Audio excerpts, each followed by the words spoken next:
Hello friends, ഞാൻ ഇന്ന് നിങ്ങളുടെ അടുത്ത് നിൽക്കുന്നത് തൊടുപുഴയിലെ തന്നെ പ്രസിദ്ധമായ ഒരു സ്ഥലത്താണ്.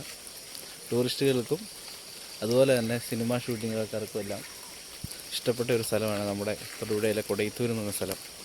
അവിടെ കൊടയത്തൂരിലെ വയനക്കാവ് പാലം എന്ന് പറഞ്ഞാൽ ഇപ്പോൾ എല്ലായിടത്തും അറിയപ്പെടുന്ന ഒരു സ്ഥലമാണ്. അവിടെയാണ് ഞാനിപ്പോൾ നിൽക്കുന്നത്.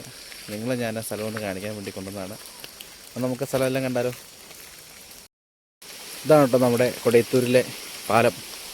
കൊടയത്തൂർ പാലം ടൂറിസ്റ്റുകൾക്കും എല്ലാവർക്കും ഇഷ്ടമുള്ള സിനിമാക്കാർക്കും എല്ലാവർക്കും ഇഷ്ടപ്പെടുന്ന ഒരു സ്ഥലമാട്ടോ ഇത്. രാവിലെ നല്ല മഴ കേട്ടോ. മഴയത്താണ് ഞാനിത് ഷൂട്ട് ചെയ്തുകൊണ്ടിരിക്കുന്നത്. മഴ പെയ്തുകൊണ്ടിരിക്കുക. നല്ല സ്ഥലങ്ങളാണിത്. ഇവിടെ ഇഷ്ടംപടി ആൾക്കാർ വീഡിയോ എടുക്കാനും എല്ലാം വരുന്നുണ്ട്. വെഡ്ഡിങ് ഷൂട്ടിംഗ് ആണേലും മറ്റേ വീഡിയോ ആണേലും എല്ലാം ഇവിടെ എടുക്കുന്നുണ്ട്. ഞാൻ മഴ നനഞ്ഞ് എടുക്കുന്നത് ഞാൻ വീഡിയോ ഉണ്ടോ. പാലത്തെ കൂടി പോയിക്കൊണ്ടിരിക്കുക ഉണ്ടോ. ഇവിടെ നിന്ന് പ്രത്യേകത എന്ന് വെച്ചിട്ടുണ്ടല്ലോ, ഈ പാലത്തിൽ നിന്ന് കഴിഞ്ഞിട്ടുണ്ടെങ്കിൽ നമുക്ക് കൊടയത്തൂർ മല, അതായത് ഇലുവപ്പൂഞ്ച നിൽക്കുന്ന മല കാണാം. കാണിച്ചു തരാം. കണ്ടോ, മഞ്ഞും കൂടി നിൽക്കുന്നുണ്ടോ. ഇത് വെള്ളത്താൽ ഒരു ചുറ്റപ്പെട്ട പ്രദേശം കേട്ടോ. അവിടെ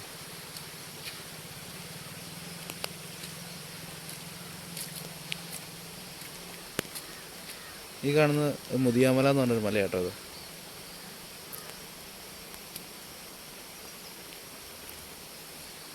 ഉണ്ടോ. ഈ പാലത്തിൻ്റെ പ്രത്യേകത എന്ന് പറഞ്ഞിട്ടുണ്ടെങ്കിൽ ഇത് വർഷങ്ങളോളം ഉണ്ട്. ഇത് പകുതി വരെ പണിതിട്ടുണ്ടായിരുന്നൊരു പാലമായിരുന്നത്. എൻ്റെയൊക്കെ ചെറുപ്പത്തിൽ ഞാൻ ഓർക്കുന്നുണ്ട് ഇവിടെ പകുതി വരെ ഉണ്ടായിരുന്നൊരു പാലം. ഞങ്ങൾക്ക് കണ്ടുപിടുന്നുണ്ടോ, ഈ താഴേന്ന് ചെങ്ങാടം ഉണ്ടായിരുന്നു. ചെങ്ങാടം, അത് ഈ മുള കൊണ്ട് കിട്ടിയ ചെങ്ങാടം. അവിടെ കയറി വലിച്ച് ഇങ്ങനെ ഈ വഴിക്ക് ഇങ്ങനെ പറഞ്ഞ് ഞങ്ങളിപ്പോൾ വരുമായിരുന്നു. ഇപ്പോൾ ഇവിടെ പാലം കൂട്ടി പണിതിട്ട് കുറേ നാളായുള്ളൂ. പക്ഷേ സ്കൂട്ടറും ബൈക്കൊക്കെ പോകും, അല്ലാതെ വേറെ ഒരു വണ്ടികളൊന്നും പോകില്ല. ഈ പ്രദേശത്തുള്ള ആൾക്കാർക്ക് ഈ പാലം ഇങ്ങനെ കൂട്ടിപ്പണിത് ഭയങ്കര ഒരു പ്രയോജനപ്രദമായ ഒരു സംഭവമായിപ്പോൾ ഇത്. അല്ലെങ്കിൽ ഈ അക്കരയ്ക്ക് കിടക്കണമെങ്കിൽ ഒരു വീണ്ടും ഒരു 4-5 കിലോമീറ്റർ കറങ്ങിയൊക്കെ വേണം വരാൻ. എന്നാ അടിപൊളി സ്ഥലമെന്ന് നോക്കി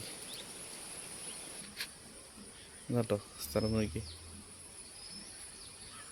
സ്ഥലം കൊടയത്തൂർ എന്നാട്ടോ സ്ഥലത്തിൻ്റെ പേര്. കൊടയത്തൂർ വയനക്കാവ് അമ്പലത്തിൻ്റെ അവിടുത്തെ പാലം. ഒത്തിരി ആൾക്കാർ ഇവിടെ വീഡിയോ ഇട്ടിട്ടുണ്ട്. ഞാനിപ്പോൾ വന്നപ്പോൾ കണ്ടപ്പോൾ വീണ്ടും ഒരു ഇൻട്രസ്റ്റ് തോന്നിയെടുത്ത് ഒന്ന് ഷെയർ ചെയ്യുന്നത് മാത്രമേ ഉള്ളൂ.